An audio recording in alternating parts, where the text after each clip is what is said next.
WNBA and the continuing soap opera saga. The more that I hear Cathy Engelbert talk, the more I'm on the side of the players. WNBA leadership, and I use that term loosely, I just can't imagine any scenario where Cathy Engelbert is helpful. I'm surprised that Cathy Engelbert wasn't involved in the corporate restructuring of Cracker Barrel. She needs to step down or they need to remove her, because this is the definition of being counterproductive. And more, but we'll begin today with the WNBA and the continuing soap opera saga that is WNBA leadership, and I use that term loosely, and discontent among the WNBA players. Here is the latest. We spoke last week. Napheesa Collier, a week ago today, had a press conference where she talked about what Cathy Engelbert had said to her. This is Napheesa Collier's story. Of course, she is the star from the Minnesota Lynx, saying that Engelbert told her that Caitlin Clark should be grateful for the lucrative off-court earnings potential that being in the WNBA gives her, and that Engelbert also said to her, again, per Napheesa Collier, that WNBA players should quote-unquote be on their knees thanking their lucky stars for the $2.2 billion media rights deal set to go into effect next season. Engelbert addressing this on Friday of last week, and rather than putting words in Cathy Engelbert's mouth, let's listen to the WNBA commissioner.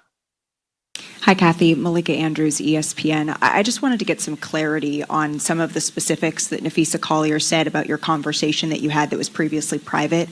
Did you in fact say that, quote, players should be on their knees thanking their lucky stars for the rights deal that I got them? There's a lot of inaccuracy out there through social media and all this reporting. And so I think what's most helpful is to focus on, I have been in touch with Napheesa. We've exchanged texts. We're talking next week. So I think, obviously, a lot of reporting, a lot of inaccuracy about what I said or what I didn't say. The more that I hear Cathy Engelbert talk, the more I'm on the side of the players. Because she sounds like she's either going to ask for the manager or she's the manager that you get that doesn't know what the fuck is going on. And as a consumer, it's a difficult situation. I just can't imagine any scenario where Cathy Engelbert is helpful, the more that I hear her speak. And Napheesa Collier has canceled the meeting that Cathy Engelbert referred to, ESPN reporting the relationship between Collier and Engelbert has pretty much been pushed beyond repair, is the word, according to ESPN. And gee, do you think?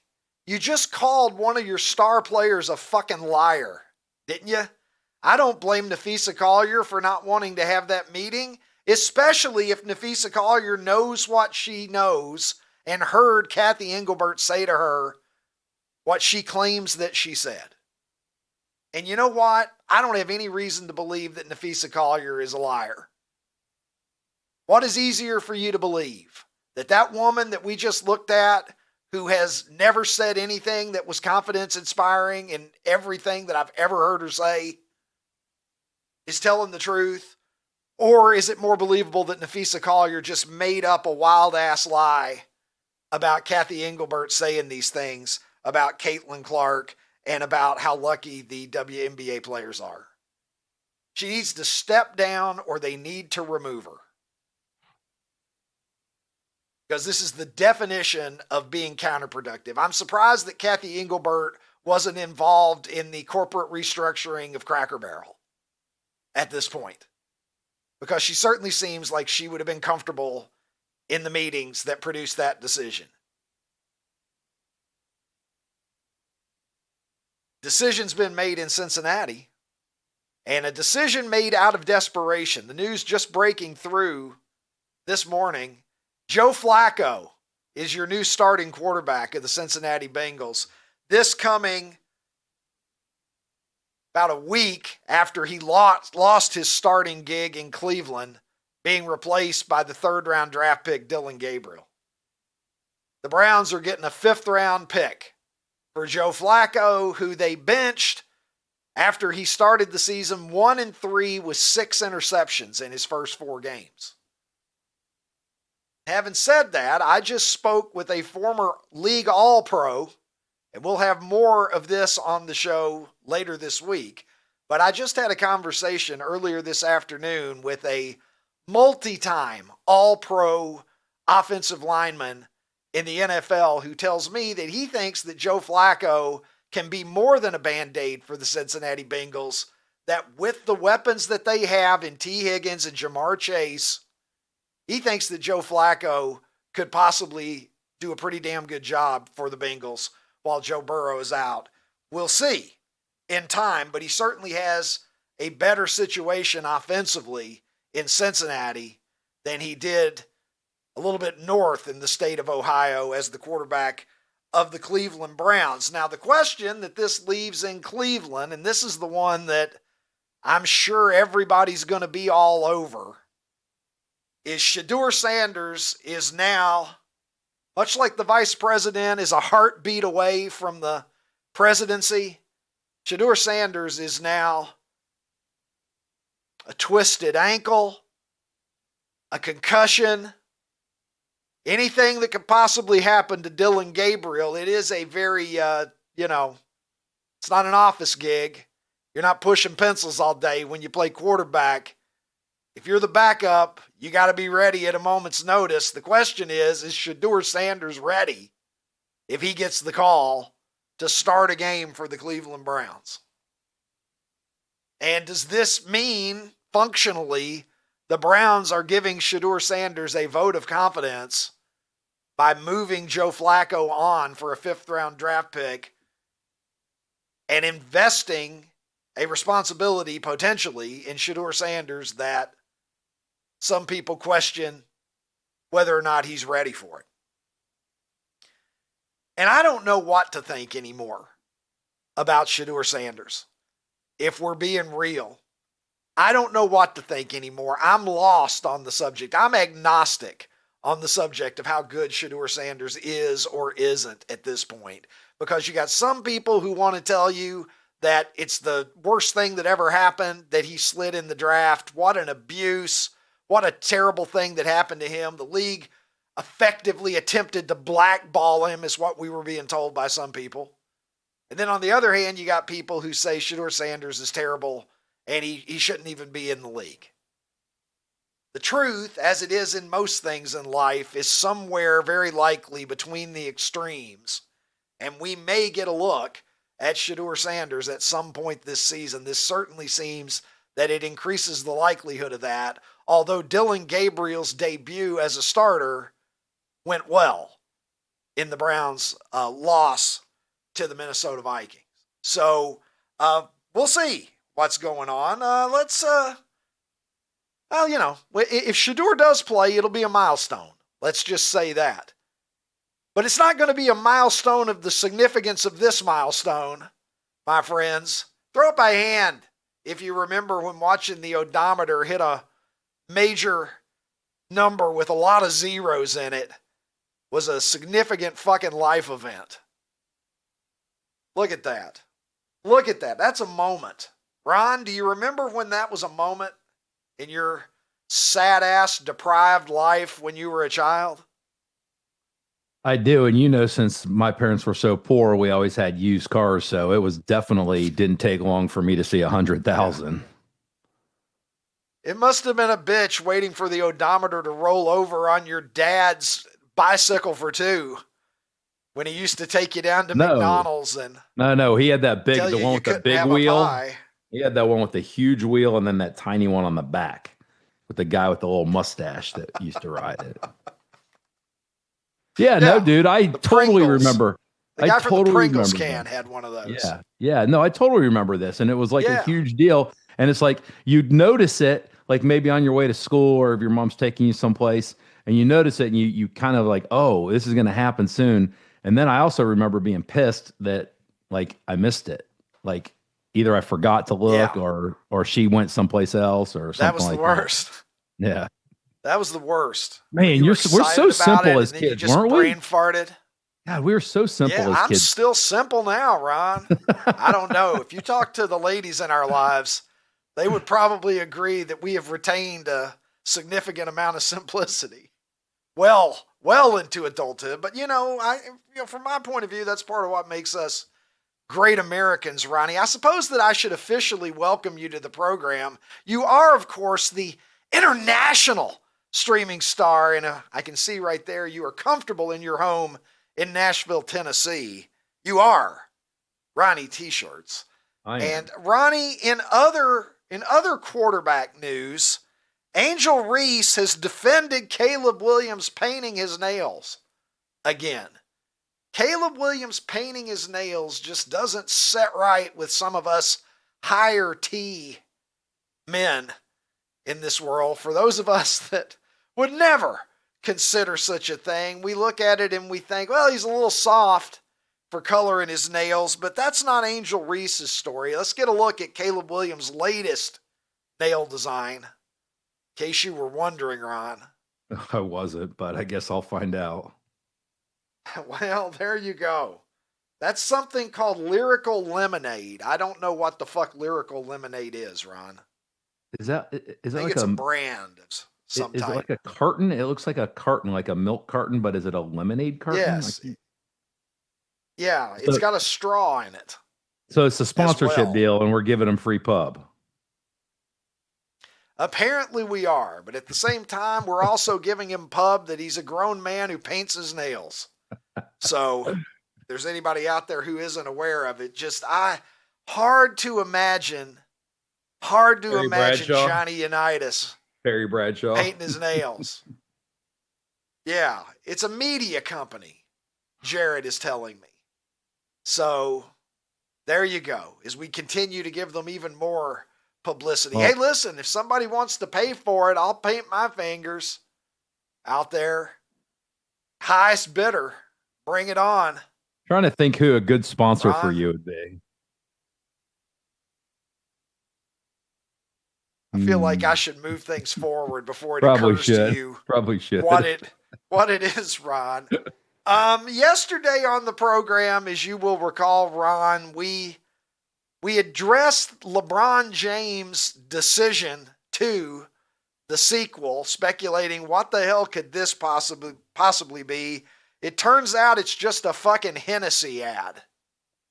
Speaking of free publicity that we continue to give everybody on there. Is there anybody else on the show that would like free publicity today? You know what, We'll be happy Ricky? to hand it out. That's what? all it was.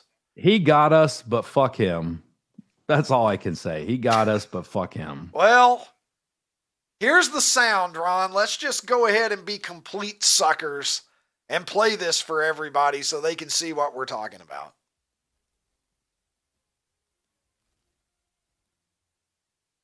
Well, everyone's on pins and needles across the country. You ready to go, LeBron? Where's the powder? Left it at home. LeBron, fans want to know where you're taking your talents this year. What's your decision? In this fall, man, this is tough.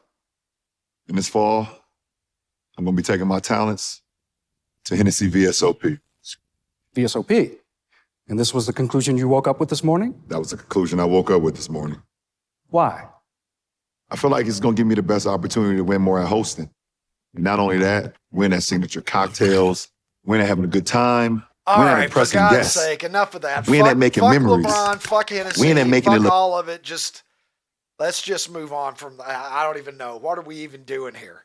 You notice how old he looks there? I know, look, I mean, we all do. I'm older than LeBron. I'm aware that I don't look as young as I once did. But LeBron's really starting to show some age there. That was the first time I ever looked at him, and I'm like, man, he looks like he's been in the NBA for 22 years. It's not, you know what? All right, well, thank you for that. Thank you for that, Ron. No, it's just because I keep thinking about Ricky. I'm focused I'm focused in my head right now on that was pathetic. Like they think it was clever and they think that it's it's gonna like, oh, people are like, oh, that's so funny. It's like, it's not funny. It's like, it's just not funny. Here we we can are. we Yeah, but here's the thing: we're also shitting on him or shitting on that product because whoever the competitor to Hennessy is, I don't drink much. I'm gonna go buy a couple bottles of whatever their competitor Till is. now. Well, Yeah. no, I'm just like, Until it's just now. just stupid. It's just stupid. But yeah, Ron, before we get on to the important matters in life, such as America's poll of the day, you got anything to add to what I said at the top of the program about this WNBA situation? The commissioner just seems like she is over her head to me. You're wanting to patch things up, and you come out and, I mean, if Nafisa Collier, if you think Nafisa Collier told lies about you in public, then cinch up your panties and stand there and call her a fucking liar. yeah. Because that's what she did. She talked around it. She called her Well, I a was gonna say, liar she didn't without really even answer having the the courage question. to call her a liar. Yeah, And she didn't answer the question. Yeah, she didn't really. answer Every the question. time I ever hear a soundbite from this woman, she tosses a word salad. I'm with the fucking players at this point, at least in terms of their relationship with that specific person. Well, I just think it's funny that if this woman, what's her last name? Engelbert? Engelbert Humperdinck. If she thinks that she played an instrumental role in getting this big TV contract, she's an insane person. There's no way it wasn't anything more than a throw-in that the NBA, when they negotiated their contract, they're like, you know what, we gotta do this too for them. Like, there's no way she went in there and hard bargained that deal. So yeah, I don't know. Somebody's got to go on a date with our ugly friend. If you want to go out with me, one of your boys has got to go out with my girl. Jump on a hand And grenade. that is basically what it amounted to. Jump on a hand grenade. Somebody's falling on that one. All right, Ronnie. Well, look, we can't waste any more time, Ron, because it's time for America's poll of the day, and let's go to it now at Super 70 Sports on X, where the eagle flies higher than the WNBA's ratings were when Caitlin Clark was healthy. I don't fucking know, Ron. This one comes to us courtesy of, I don't know. I think one of them comes to us from Jared. One of us comes courtesy of the Yacht Rock playlist consultant. I think two of them come to us courtesy of P.A. Jared as well, who is just P. Jared today. He's producing this program, and we've had a lot thrown at us already today, and he's doing a hell of a job, I might add.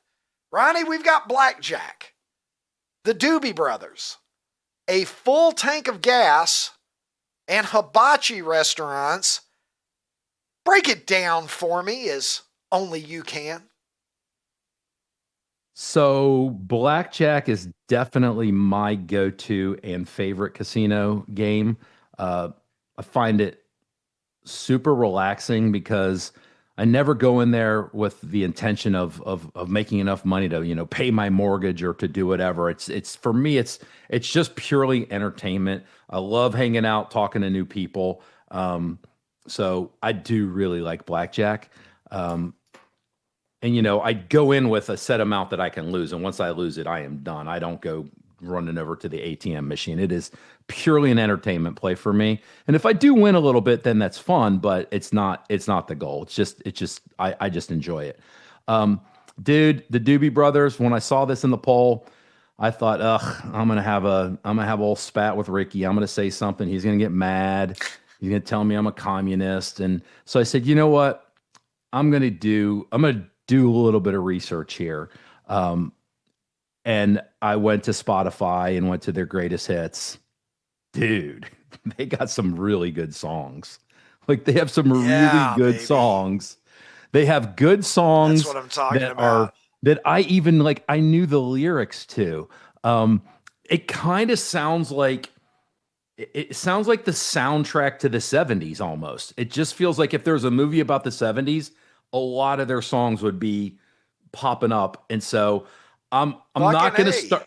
I'm not going to start listening to the Doobie Brothers on purpose, but man, I didn't realize how good they were. And that song China Grove, I never had heard the phrasing China Grove in my entire life. I've heard that song, but I think I don't know what I thought it said, but I was listening to it because I saw that the title was China Grove. I'm like, oh, they've been saying China Grove. I don't know what I thought they were saying. You thought he was saying Chinese hose. Yeah, I don't know years. I really don't know. Yeah. But hey, China props Grove, to the Doobie Brothers, man. out. Props to the Doobie Brothers. Yes. I love a it. full tank, I love it. a full tank of gas. Like, yeah, if you would have asked me this when I was, 17, I probably would have been more excited about it. But to me, a full tank of gas is just a given. You get a full tank, you fill your gas tank up. Hibachi restaurants, like a lot of the music that you put on here, I would never choose to go to a hibachi restaurant. But if somebody invites us, I go and I enjoy myself. But I would never choose to go to one.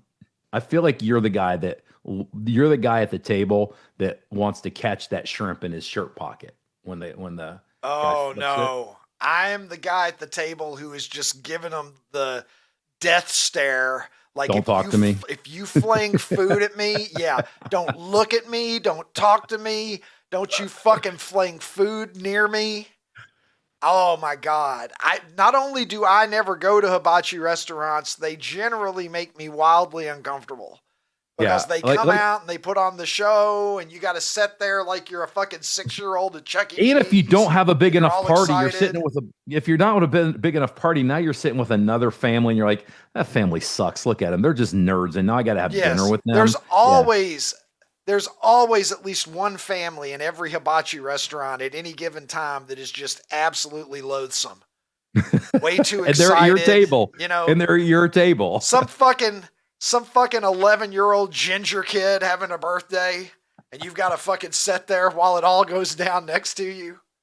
Fuck that. I'm not into it at all. Look, I don't know shit about blackjack. I'm going blackjack. I really don't. Like, I'm going blackjack. Even the simplest things, like I don't know why you split. I don't know when you should split.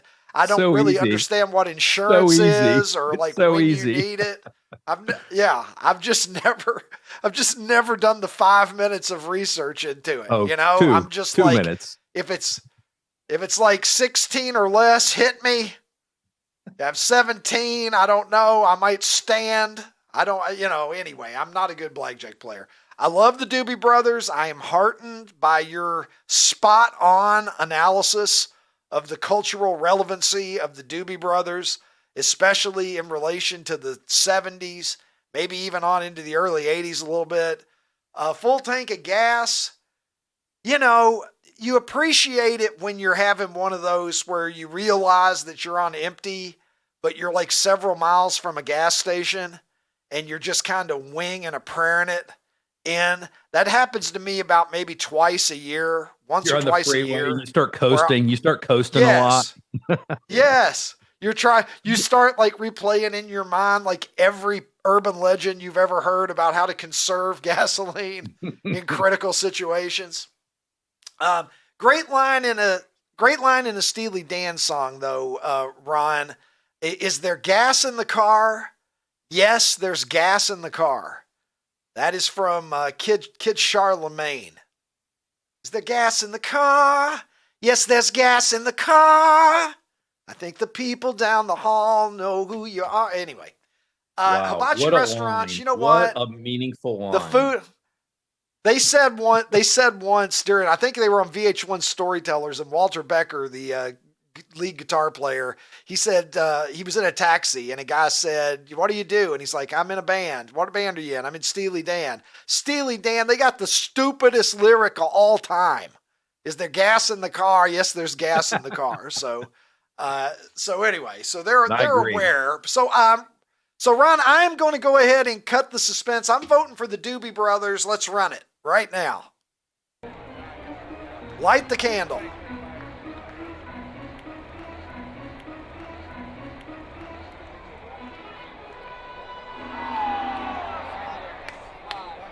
right, it is going to be a full tank of gas. Is there gas in the car? Yes, there's gas in the car, but we are going to get into a break really quickly right now because we got Joe Maddon. That's right, the 2016 World Series winning manager of the Chicago Cubs, a man who should never have to buy his own drink in this town for the rest of his life. He'll join us to talk about the Major League Baseball playoffs straight ahead, right after this, right here on The Ricky Cobb Show. Football's finally back, so's the hard-hitting gridiron action on Prize Picks. Download Prize Picks and use code OUTKICK and get $50 instantly in lineups when you play $5. Must be present in certain states. Visit prizepicks.com for restrictions and details.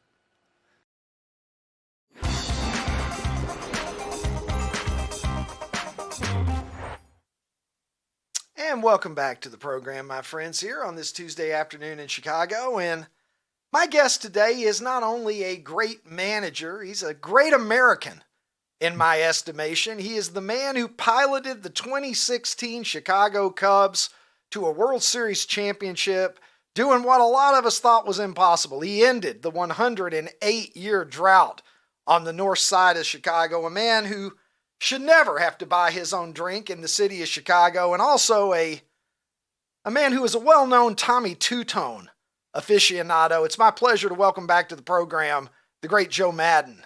Joe, how are you? Good, brother. How you doing? We both have our zip up and down hoodies. Is that Muhammad Ali you got going on right there? It is, sir. It is, and I Yes, got my sir. Lafayette College. I was just on for homecoming and Parents Weekend a couple weekends ago. So it's good to be with you again, and I'm looking forward to our conversation. Well, I'm excited to have you. And what better time of the year to have Joe Maddon on the show than October, because you're synonymous, certainly in this town, with October baseball. And Joe, here we stand, playoffs underway. We're 2 games in to the divisional series right now. 3 of the 4, we've already got teams with their backs against the wall. Detroit and Seattle, I know they were delayed the last time I glanced at it. I'm not sure if they're underway yet today in Detroit or not. That's the series that's even 1 apiece.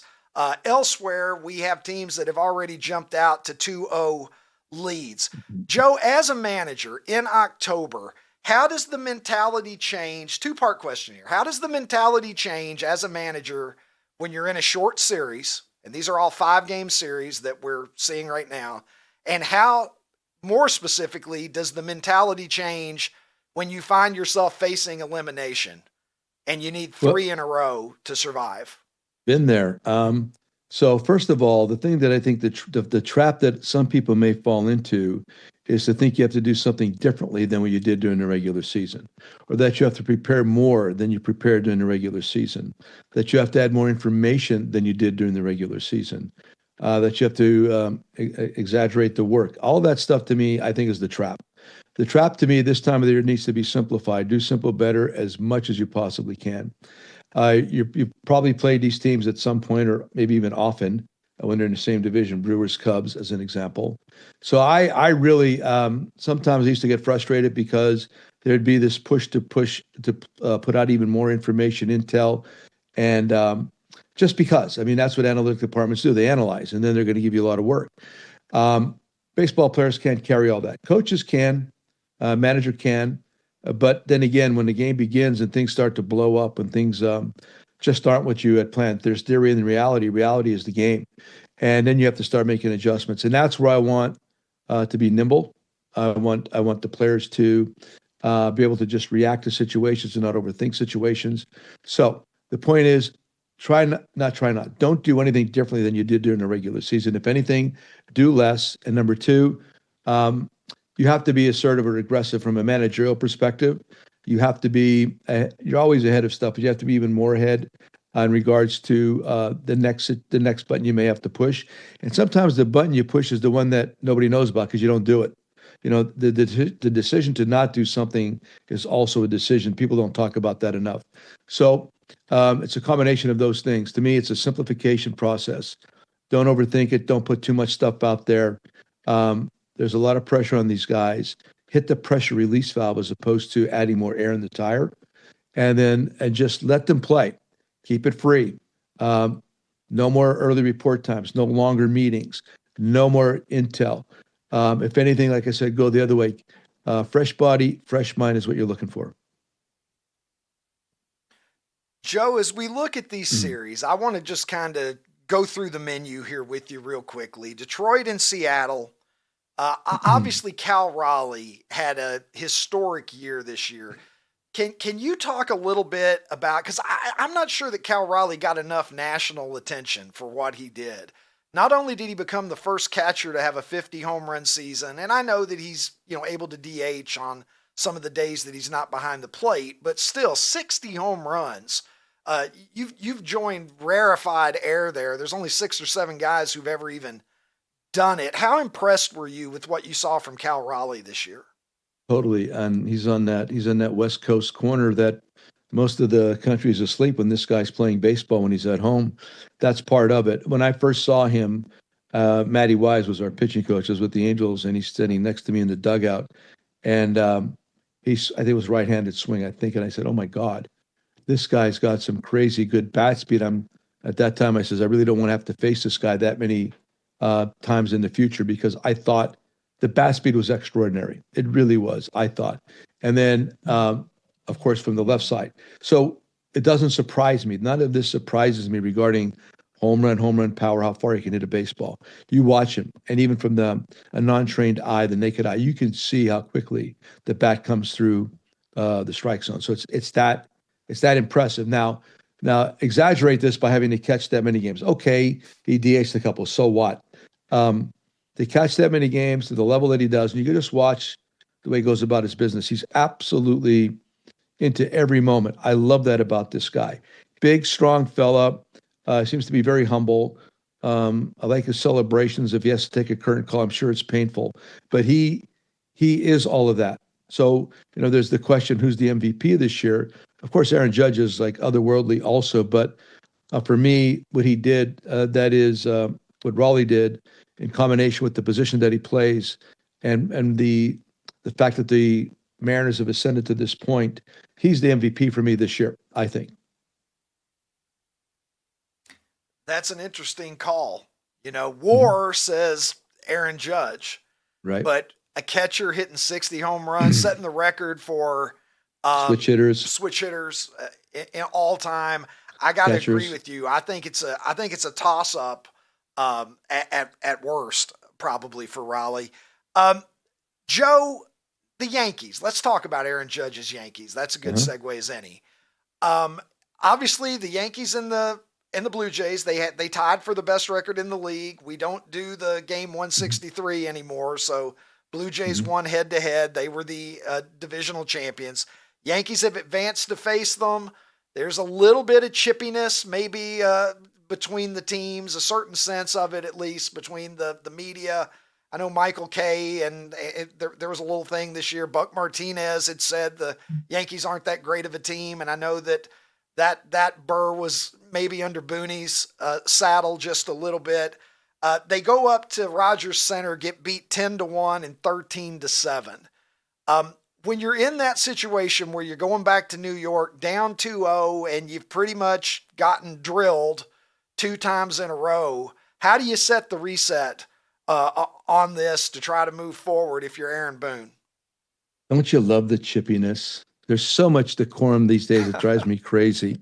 The fact that there could be an instant replay, a replay at second base, and the shortstop's hugging the base runner. All this stuff really, it does annoy me. As a competitor, we've really legislated chippiness or aggressiveness or this healthy kind of hatred for the other team, the other guy. It's been legislated away. The hard slide into second, the hard slide to the plate, all these different things. I think actually subtract and not add to it. With the Blue Jays are in the process of doing what they have to do, because these are the New York Yankees. They've been that for many, many years. The Blue Jays had that great run in the 90s, and I was with the Angels when that occurred. One of my guys, Devon White, was right in the center of that thing.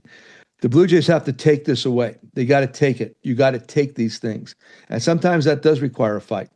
With the Rays in 2008, 2 big moments in that season for us was a spring training altercation with the Yankees and an in-season altercation with the Red Sox. The group that's in your way, you cannot cower. You cannot back down. You cannot take their crap. And if Buck wants to get after it, Michael K, that just adds to it. There's nothing wrong with that. It's actually we are in the entertainment business. This is all entertaining, and sometimes I think we forget that we're into like it's almost an extension of one team to the other, where everybody's the same and nobody wants to step outside the boundaries and actually like be somebody different, which I love. I love individuality. I love groups that put their own fingerprint on whatever they're doing. I think the game today has so much of saying this is almost a socialistic version of baseball or sports in general, where everybody wants to be like everybody else. Nobody wants to take the reins and run away. Brewers kind of doing that this year. That's a perfect example of their offense and how they play the game more fundamentally than opposed to just the three true outcomes. So the Blue Jays right now need to take this from the New York Yankees. The Yankees are not there to give it to them. The series is not over by any means. As a Cub, we were down 3-1. That's pretty much the equivalent of what they're going through right now, and we end up winning. We beat Cleveland, but it's a 3-1 game winning streaks.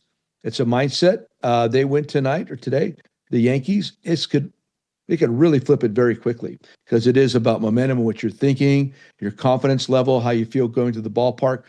The stuff that's immeasurable, the stuff that nobody ever talks about, but is actually probably the most important part of whether you're going to win or not win. It's the dudes and how they're feeling and how they show up to the ballpark and the interaction and all that stuff. Non-quantifiable. You can't really put a number on this stuff, but I'm telling you what, it makes all the difference in the world.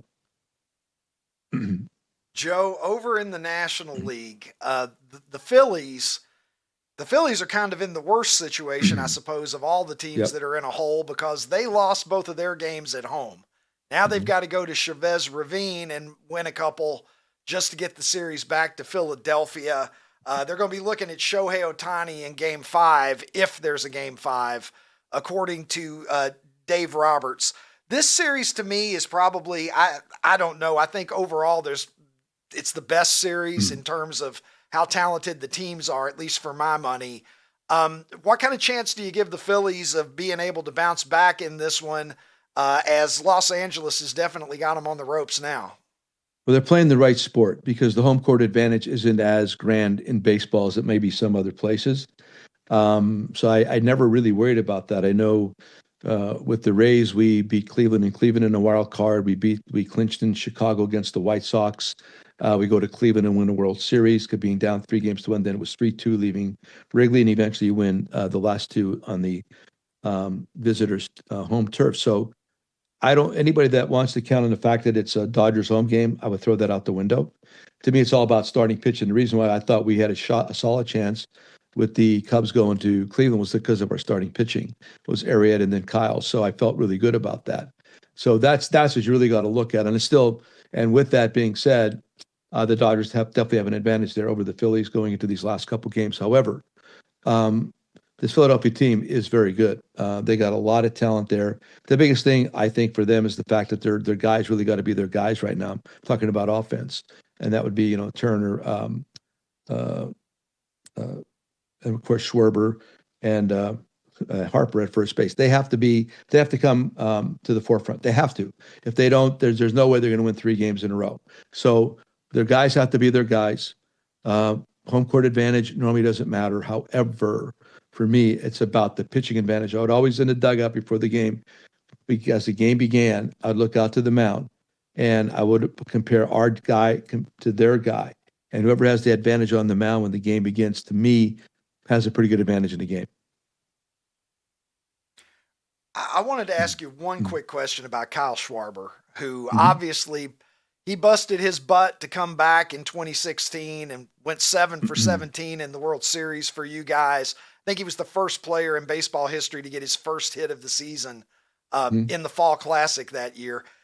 46 homers in 22, 47 homers in 23, 38 last year, 56 this year. I know that you're well aware of what Kyle Schwarber can do to a baseball, but are you a little surprised at what an incredible slugger he's become in his career? Because I look at it and I think, man, I knew he was good when he was in Chicago. I didn't know that I saw that he was going to be hitting 45, 50 a year as he has done consistently now in Philadelphia. When we had him, he wasn't ready to hit left-handed pitchers. That's the biggest part of it. He always had some kind of strike zone sensibilities about him. He had an organized strike zone. However, he had to be platooned at that time. He just had to be. He didn't want to be, but he had to be. You had to put a righty on him versus a lefty. It just wasn't the same swing. And now all of a sudden it is the same swing. And sometimes the number's even better this year. If you watch the replays, and this is where my mind goes. You watch how he stays behind the baseball on the left side too. Back in the day, he'd really get out on his front leg and he would start fishing or reaching for that slider down and away. Anything soft down and away would be gone against the left-handed pitchers. Not happening now. Not happening. He's staying behind that front side. When he hits a home run, man, it's so pretty. I'm trying to pattern my driving golf swing after his regular baseball swing. Just look at it. He stays in the phone booth. He stays in the box, like your shoulders down to your hips. He stays in that box and it just rotates. That's where the difference is for me. That's why he's always strong. I mean, he hit that home run for the Cubbies on top of the scoreboard. I think it was against the Cardinals, that new scoreboard in right field, which is absolutely insane that he could do that.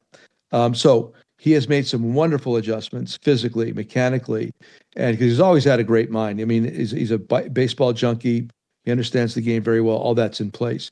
But now he's combining that with really functional hitting mechanics where he's staying there. He's staying put, man. He's reading the ball longer. And then he's got this ultra short, quick, handsy swing that the ball just accelerates from. If he gets hot right now, I'd like the first at bat next game, really curious to see how it comes down. If he just touches one there, heads up. But that's what they need. They need Schwartz to start touching it. Harptutt's got to start touching it. And if that starts happening, because the other guys are nice players, but they're not the guys that really stir the drink. And lastly, Joe, Chicago Cubs, my team, and down 0-2 against this Brewers team, which really they seem. I don't want to say that they're a team of destiny, but Bob Uecker, might be the angel in the outfield for these guys. The atmosphere up there is electric. I went to a couple of games late in the season. Best record in baseball. They're getting it done in the postseason to this point. What makes that Brewers team so special in your estimation?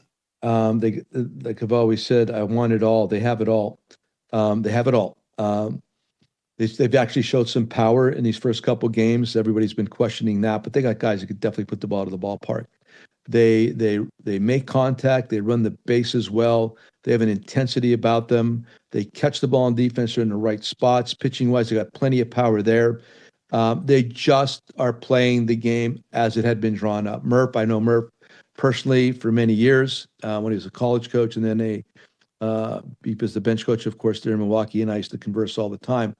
I really am enjoying his methods right now because that's the method everybody should employ. That's what the way the Brewers are playing baseball should be the template for everybody that goes to spring training. That's how we do it. Now, if they may not win. They may lack one or two pieces that money can buy that they can't buy apparently. So that may be the differentiating factor. However, when it comes down to playing the game and playing the game properly and well, and their daily approach cannot be better. The thing I love about Murph, he doesn't take any crap. I mean, Murph is a blunt object. He's very bright too, but I don't know if you've spoken with him. He doesn't get enough credit for that. This guy is really sharp. He's really sharp. He's very philosophical. He's well thought out, and he's been in this game for a long time, and he does it really, really well. So if anybody is reflecting the manager and how they're playing, the Brewers are reflecting him, Murph, and his sensibilities and how he believes this should happen. So that's what the Cubbies are up against. They're up against a group. I like the Cubs too. I like the grit of that team. I like their defense a lot. There's a lot to like about that group. The thing that I just with the Brewers, I think their pitching exceeds what the Cubs are capable of doing. I think offensively, on the field, all that stuff, the Cubbies and the Brewers are pretty neutral. But at the end of the day, the overall pitching concept that the Brewers are incorporating, I think, edges out the Cubs, and I think that's where you're seeing the deficit. Joe, in other news in baseball, we got the word that should surprise no one, I suppose, that we are going to be moving to the ABS challenge system in 2026. And I've asked a number of former major leaguers how they feel about it on this program. You might expect Sean Casey, career 302 hitter, told me that he's in favor of it. And Tom Glavine, of all people, Joe, I know this will shock you. Tom Glavine, less a fan of it, perhaps, than some might be. How do you see it? Because you were kind of giving me a little bit of that old school earlier, and I love to hear it about how part of that chippiness is part of the game. I always used to say Earl Weaver coming out and arguing with an umpire, that's better than seeing a home run in some cases from an entertainment point of view. How do you feel about this? Is it too much? Is it just right? What's the Joe Maddon perspective? Well, like that case, I mean, the hitter with the good eye is going to want it. The pitcher that needs the white edge is not going to want it, right? So that's who you were talking to right there. I've talked to a lot of people. Tom Verducci and I do a podcast. We have the Book of Joe podcast once a week, and Tommy's really sharp, and he gives me a lot of good insight. The fact that it's like 2 challenges during the course of the game, if it stays within the parameters that they're putting it out there with right now, I probably will be okay with it. I still believe a lot of this stuff has to do with gambling and the fact that the games have to be officiated to the point where people don't lose based on a bad call by an umpire. So there's that part of it, that because I'm not into the gambling, so I don't like these commercials. I don't like the fact that people that could lose their hard-earned money on telephones, their iPhones during the course of the day. That part of it, nobody ever speaks about. That's my biggest concern. And at some point, my concern would be that things could happen because if somebody loses a lot of money. So that's part of this that nobody talks about. Of course, the other part would be that technology is available now and it could be expedient, and that's the other part of it. I used to walk up to Troy Gloss all the time in the Angels clubhouse. Roy, I called him Roy. Roy, wonderful, great baseball player, even better guy, and he'd be having a tough day, or after the game, or they're going to the next day, and I'd walk up to him and I'd tell him, Roy, perfection is a boring concept, man. It's a boring concept. Back off. Just go out there and do what you can do your best, whatever. But I want you to, we all seek perfection, but never expect to get there. So that's part of this. If they keep it where it is at, the couple of challenges, and if you challenge well, that's to be another part. Like who's going to be doing the challenging? Because there's some dudes I don't want saying a word when it comes to this stuff, because there's some guys want everything. And you got to know, and you'll know who those people are. So I guess paint me curious. I don't know, because I haven't really seen it. I didn't even see it in spring training. But as long as it's expedient, and the long as they don't take it to the next level, which I'm concerned that they're going to eventually be, it's just like all pitches are going to be called that way. Everything we're doing in the world today, we're attempting to be taken over by machines. I don't understand that. I don't understand. The more we permit mechanisms, machines, mechanics to take care of us, the less emotion that we will exhibit as human beings. That argument goes away. There's no reason to argue, because when it gets to the point where we disagree, like timeout, we'll just look at the video. It's almost like that commercial where they throw the red flag when the guy screams at a spider and his kid has to prove to him that he did squeal. It's getting to that point. I'm not into that. I'm concerned. You could talk about AI all you want. When it starts impacting the arts, that would really start bothering me. And you're already seeing that. We're getting fake actresses being manufactured through this. The arts should never be touched by AI, never. Medicine should be, absolutely. National defense, absolutely. There's certain areas that I get it. Improving my car, okay, I'll take it. But when it comes down to the human being element, the arts of it, the art of it all. And I've always thought baseball as an art. It's an art form. I think sports in general are and should be considered that. Athletes are artists. So when you start impacting this game so much outside of the realm of the human being, bothers me. I don't know, it bothers me. And listen, that's not an ageism thing. I think a lot. And I was like at the forefront of a lot of the alterations that came down the game when it started with analytics in the mid 2000s. And I was even doing it before that, my own archaic way. So I'm into all that. I'm into numbers. I like looking for the advantage. I want to live on the edges and take advantage of those. However, there's certain points when you cross over the line, I think. So I would really hope that we somehow understand that and draw the line at some point where you don't interfere with the human element, you don't interfere with the artistry, and you somehow learn to differentiate between the two. That would be my thought. So automatic ball strikes, I'll watch it. I have to see it before I give you a total a thumbs up or thumbs down. When it comes to on the bases, I was okay with that. I was actually okay with that. That got to, I know sometimes it gets obtrusive and long, but I was good with that. You're in spring training games and there's a bad call. You say, don't worry about it during the season. We'll be able to fix that. Right. So I was always kind of okay with that. So if I was okay with that, I hope to be consistent at some point. I might be okay with this also. I just don't want to get to the point where umpires are no longer necessary. I couldn't agree with you more. And you bring up a point that is so much broader than sports. You know, my girlfriend sent me an app. You can create music. You can create songs. You can put in some lyrics. You can say this kind of style, male vocals, whatever. And it's jarring how good it is. It's only going to get better. And it makes you wonder in the future if you can really be confident that people have really written the books that they claim to have written, or did this person really write the song, or did they use a program to write the song? And so that's a very deep thought. Joe, one more for you here on the way out. Sure. Albert Pujols is rumored to be, if not the front runner, at least under serious consideration to be the next manager of another of your old teams, the LA Angels of Anaheim. One of the criticisms that we've seen, and rightly so through the years, is that great players rarely seem to have exceptional careers as managers. It's a very, very, it's pretty much a non-existent list if we're talking about World Series type success. You know, they always used to say about Ted Williams, he wasn't a great manager partly because he was working with people who, their skill sets were limited compared to his own. You managed Albert. What do you think of Albert as a prospective managerial candidate there for the Angels or for anyone else?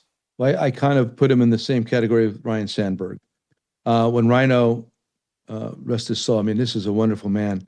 When Rhino went back and managed in the minor leagues, I got right on the texted, I think. I don't think I called him, but I told him how impressed I was by the fact that he went backwards to go forward, that he was willing to take the opportunity at the time to go manage in the minor leagues, because for the group that doesn't do that, it's kind of insulting to those that kind of did pay their dues, that the fact that you think it's that easy to do.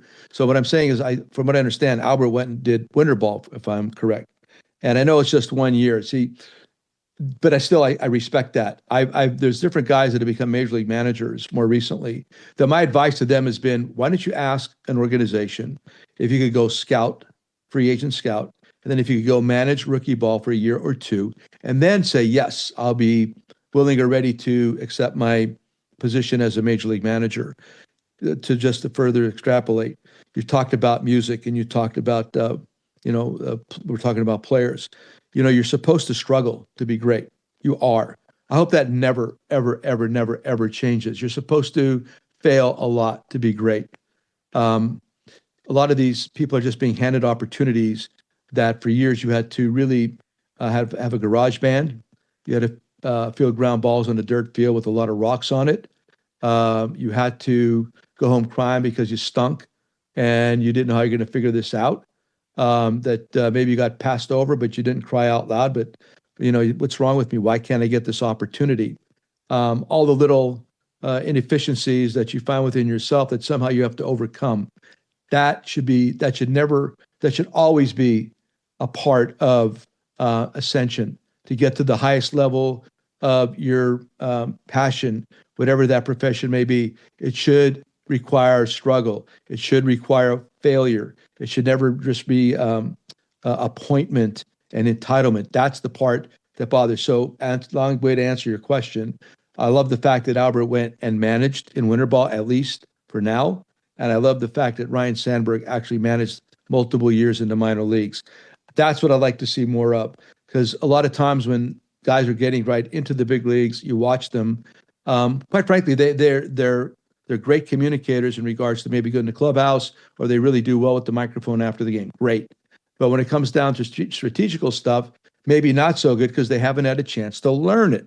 Last point, leadership is now really pretty much about control over empowerment. And that's pretty much what you're seeing, not just in baseball, just throughout. People that are running groups want people they can control more than they want to empower them, and then permit them to be whoever they are, bring whatever they're able to do to bear on a daily basis because they've trained themselves in a garage, on a dirt field. They failed 1,000 times eventually to become who they are. So therein lies the difference. And that's what needs to be pointed out. So I wish him well, Albert. I hope he does get the opportunity because he did at least do that much of it.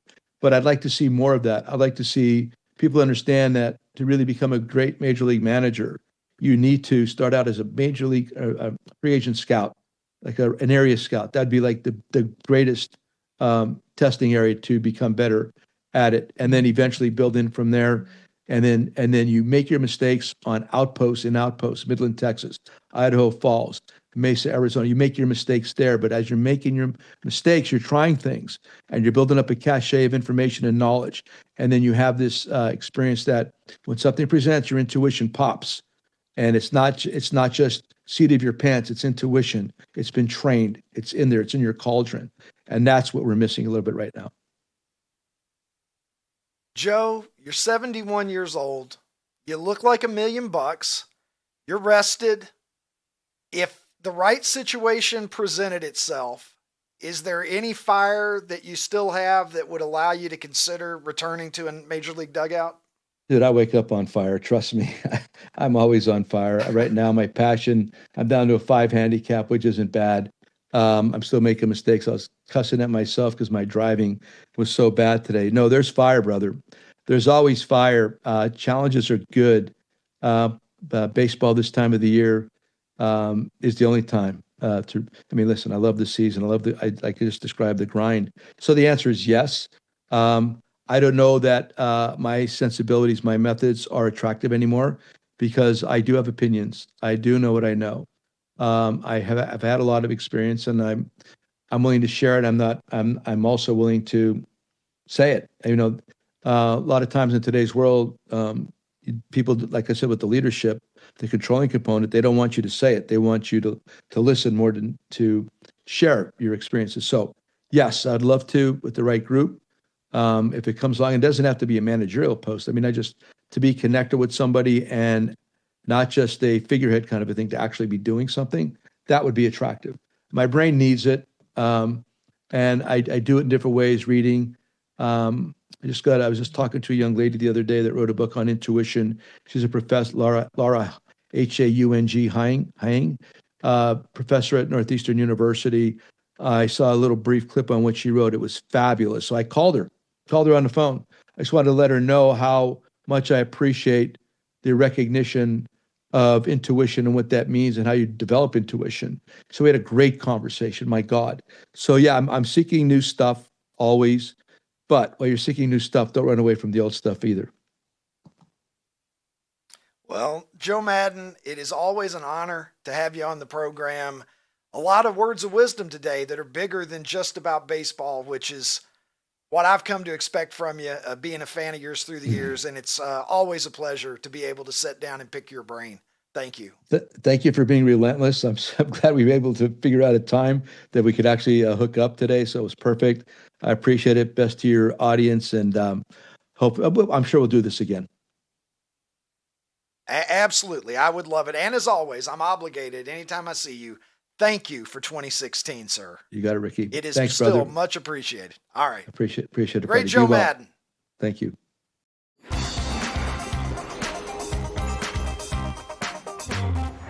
I woke up this morning and didn't feel great about it, honestly. And so in the team meeting, I addressed it. I apologized to Omari, apologized to the team.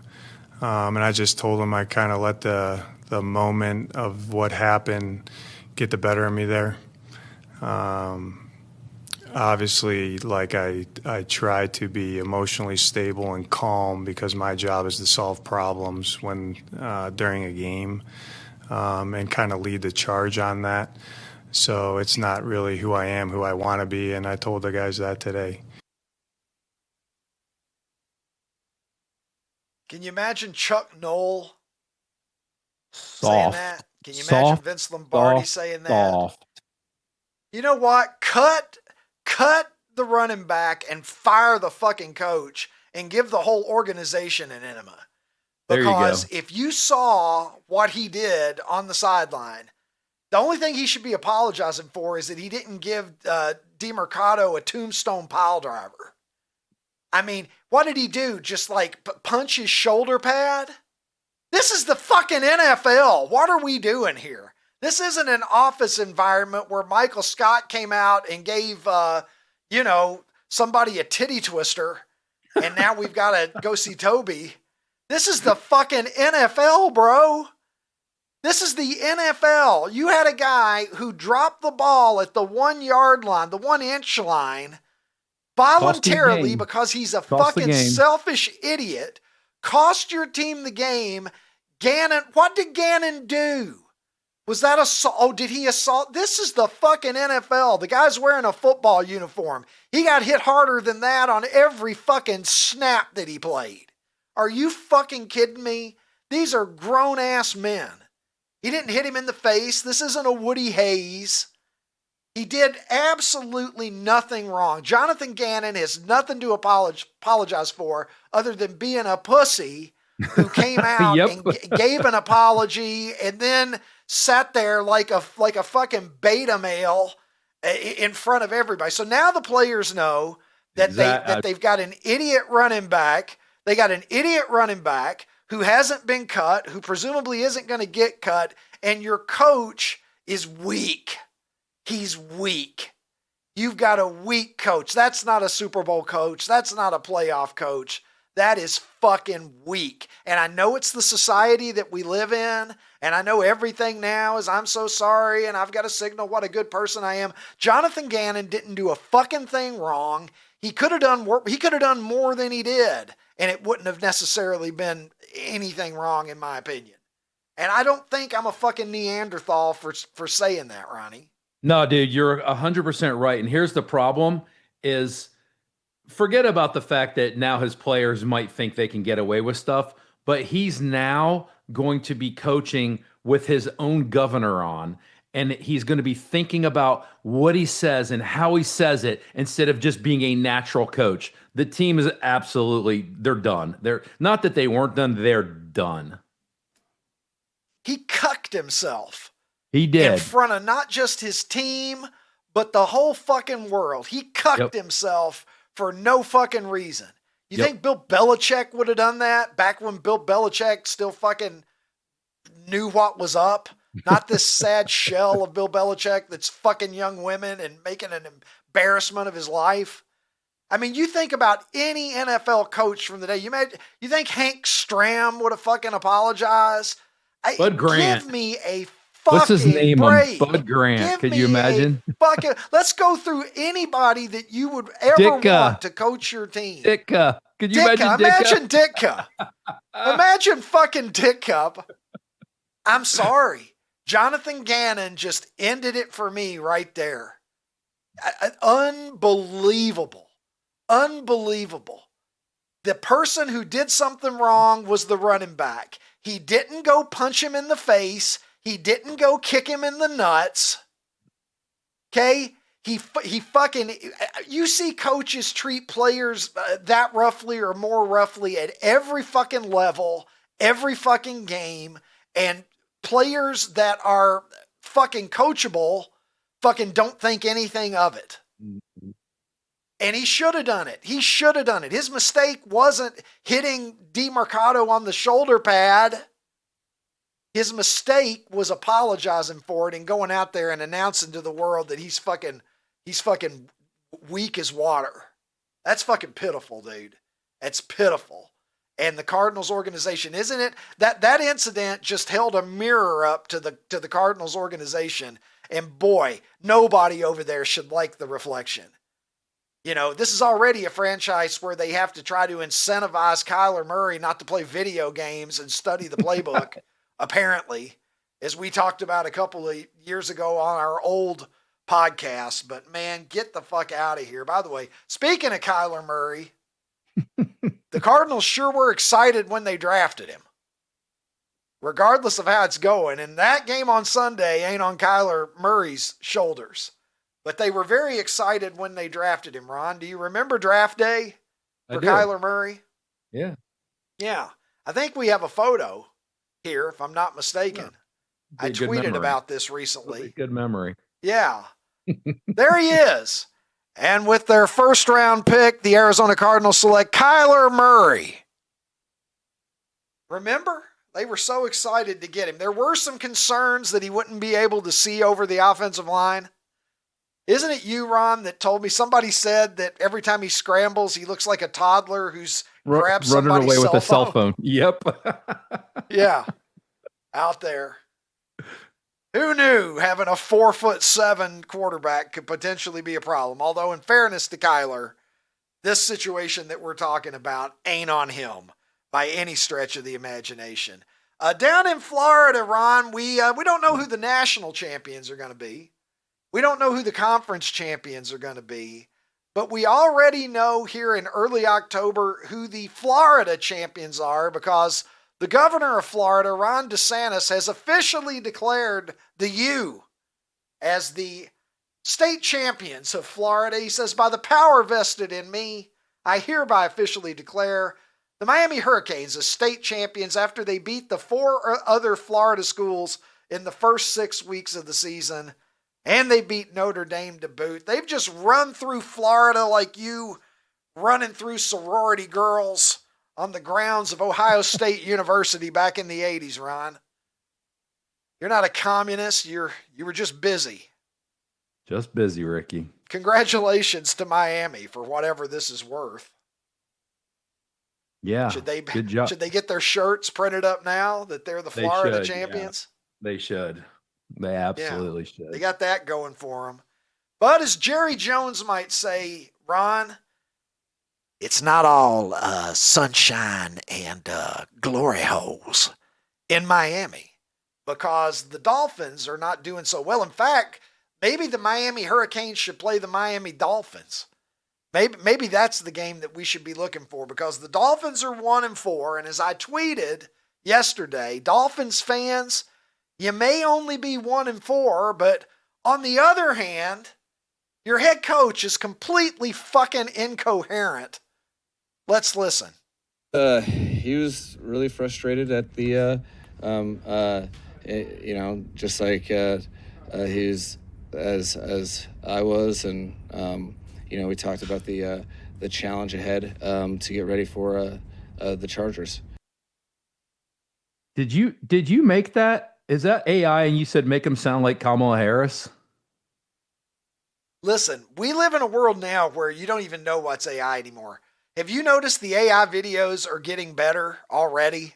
Yeah. And now you're starting to see AI videos that look really, really real, and they could fool. It used to be that AI could only fool you if you were just a fucking knuckle dragging idiot. Now it's like it can get regular idiots like me, who don't drag their knuckles and are just normal idiots. So we're in a weird time, but I have every reason to believe that is real, by the way. But I want to play it one more time. I want you to imagine that he's in 7th grade and he has a presentation to give in middle school, and he didn't prepare the night before. Let's go to 7th grader, Mike McDaniel. He was really frustrated at the,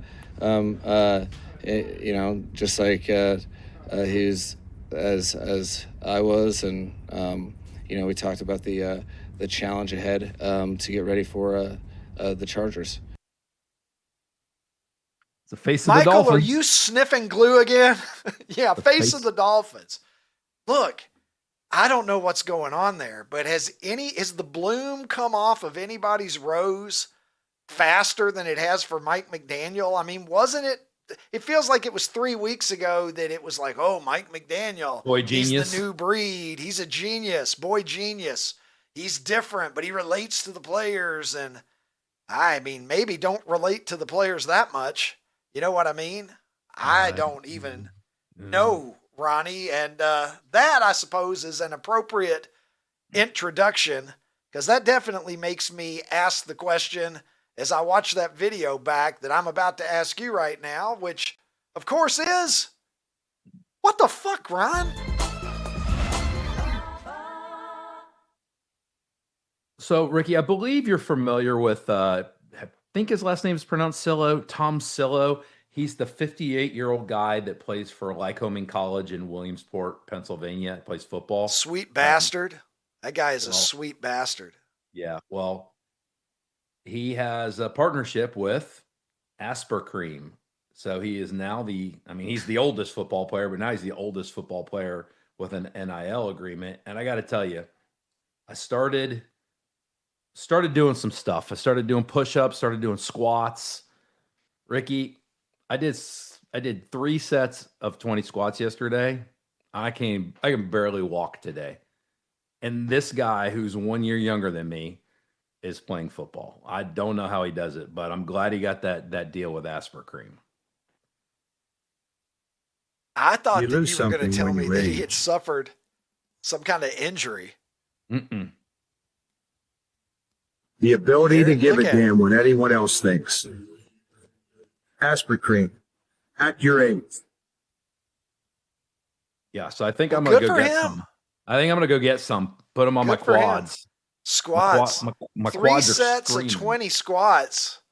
Bro, I don't know if my knees can handle They're it. screaming. How many did you have to do until you got some? Like when I saw the Wizard of Oz at the Sphere last week, you know how much better the Tin Man felt once they started squirting oil on him and he was able to move his joints again? Right. The first squat or two, like I do 1 squat and I'm like, yeah, that's probably enough. Like, do your knees start to agree with it more once you've done a few? Yeah, like the juices like, start do you flowing. loosen up? Yeah, the juices start flowing. It feels like you start getting a little, but it's the thing it's just my quads, man. It's not even my knees. It is my quads are screaming. Like it's legit. Like it's sad. It's sad that I hurt this much from doing 60 squats, Ricky. Not squats with weight on my back. My own body. Do you have weight. any eligibility remaining, Ron? I do not. That's my question. I do not. I would definitely end up hurt. Our last story today, our second story, our last story. So, girl in, you're never going to believe where, Ricky, Florida, Gabrielle France. She's a firefighter with the Orange County Fire Rescue in Florida. I don't know why that really matters, but I'm telling you anyways. She dumped 75 what appeared to be used tampons on her ex-boyfriend's front lawn. And it's because she was upset that he had moved on and was dating somebody else. So when the police confronted her on it, she originally said, no, that wasn't me. And then she admitted to it. But get this, Ricky. She said it really wasn't her fault because it was her mom's and her aunt's idea to do it. And they helped her get the tampons and spray paint them red. So this is what's going on in Florida. Oh, they were spray painted red. Yes. Okay. All right. Well, that's good at least. I thought that you were going to say that she got them for her grandfather's 75th birthday and they went on the cake. You know, bring them out, 75 tampons on fire. I mean, Papa 75. I mean, do you know anybody that's ever had a crazy ex do stuff like this? Not like that. I mean, swipe left on her if you see her on Tinder, Florida. To me, the best part about the whole story was her going, "It was my mom and my aunt's idea." Like, don't blame me. It was my mom and my aunt. It's not my fault. I received bad counseling, is what happened. Let's go to poll replies, Ronnie, and see what folks are saying about. We had to kind of run through the poll a little bit at the end because I didn't want to leave Joe Maddon waiting. But a full tank of gas, which you basically just dismissed as being kind of, a given, Yeah. Apparently the public, I wasn't sure about that one. I thought maybe it was going to be the weak link that struggled to get to 10%. Turns out my very practical Gen X, largely Gen X audience appreciates having a full tank of gas, right? Yeah, I really thought the Doobie Brothers was going to win this based off of your audience. The Yacht Rock Playlist consultant has got to be pissed right now. You know, he sent me a message earlier today. Furious. He sent me a message earlier today and just said, can we get the Doobie Brothers in today's poll? And you know what I responded to him with, Ron? You know what I said? I said, why not? See what I did there? Oh, wait. I see what you did. Yeah. I was like, well, why not? Let's go to comments, see what Super 70s Nation has to say about this. Mark Clark says, blackjack until you have split eights. Ron, I don't even know what to do if I have split eights. Oh, you absolutely split them. You split them, and then you hope you get a 2 or a 3 so you can double down on it. That's what you do. Okay. I need to spend 15 minutes looking into blackjack. I'll probably have more fun. Rich M. Look at that full tank right there. It's a good feeling, baby. You get in the car and it tells you the range, and the range is like hundreds of miles. Tomas says, Doobie Brothers fucking rule. You're damn right, Tomas. Paula Adesso says, Doobie Brothers all day long. And John PhD says, 4-way tie. Nice one. Well, thank you, John PhD. I try my best with the little help from my friends, not unlike Ringo Starr today. P.A. Jared with a couple of those. Hibachis and blackjack were both courtesy of Jared today. Does Jared like hibachi? Rock Playlist consultant. I don't know. We didn't talk about it. I guess we just found out. Fuck yeah, he does. So what's your favorite thing, Jared? You like the volcano? You like the onion volcano, Jared? The eating is my favorite part. Jared, how do you feel about food being flung at your face? Are you down with that? Yeah, I don't think I've dropped one the last 7 to 10 times I've been there. I have a pretty good streak going. You should put that on your bio for your dating apps. That's a good idea. Special talent. Jared's got an Excel spreadsheet where he tracks the data when he comes home. I think this is the first time the glasses are making a debut too, so that could be another thing. Oh, telling you, look at that. You look smart. You're not smart. You look smart.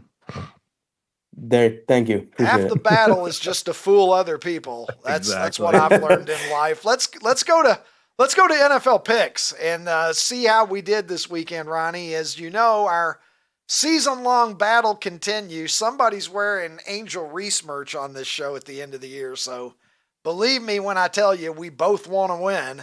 Ronnie going 3-1 this week. His only loss there, going with the LA Rams there, which you have very clearly blamed on Jared, Ron. Yep. You want to tell the public how you blame that one on Jared? He talked me into it, and I'm like, you know what? I'm gonna throw Jared a bone. Yeah. I'm gonna go with what Jared says. So well, it's on Jared. Be careful is all I can tell you. You were 3-0 on your own. Yep. And you were 0-1 when you listened to Jared. All right, you're ahead of me, however. So I'm probably not in any position to criticize anybody else's picks because I'm 9-11 on the season right now, struggling to get to 500. I got off to a good start with the Vikings, as did you. The Cowboys absolutely laid it to the Jets, so that one turned out to be good. But the Chargers lost at home to the Commanders, and the Chiefs lost in Jacksonville. The Chiefs were up 14-0 last night. I felt real good about it at that point. Yeah, Let me tell you. Look, the Chiefs are 2-3. The Ravens are 1-4. The AFC is upside down. Kind of interesting, isn't it? Yep. Upside down, like Diana Ross used to sing about it. All right, Ronnie, thank you for all of your contributions to this show. As always, my thanks as well to Joe Maddon for joining me today. That was a great conversation. We'll get that up on X for you later on. Of course, it'll be on YouTube as well. My thanks as well to Molly and Adam and Colin in Nashville. And big thanks today for P. Jared, who stepped up on a day when we had a lot of stuff going wrong. And unlike Jake Browning, he took over and he got the damn job done. You would have never even known that Joe Burrow was out. And our Joe Burrow, of course, is producer Tim, who we wish well in his endeavors. He's got other things going on today. But most of all, as always, I thank you, you sweet bastards. You're the reason that we do this. You're the reason that it's so much fun. And I love you. You can find us, as always, at FoxNationOutkick.com and on YouTube at The Ricky Cobb Show. That is our channel, so please subscribe if you are so inclined. You can also find us on Spotify and Apple if you prefer the podcast version of this show. And we're also out there as well on Facebook, Instagram, TikTok, and yes, X, where you will find me because I'm the Super 70s sports guy and I do what I do over there. So drop by, pay me a visit, and most importantly of all, let's make a deal that we'll meet right back here tomorrow when we will tee it high and let it fly once more with another episode of The Ricky Cobb Show.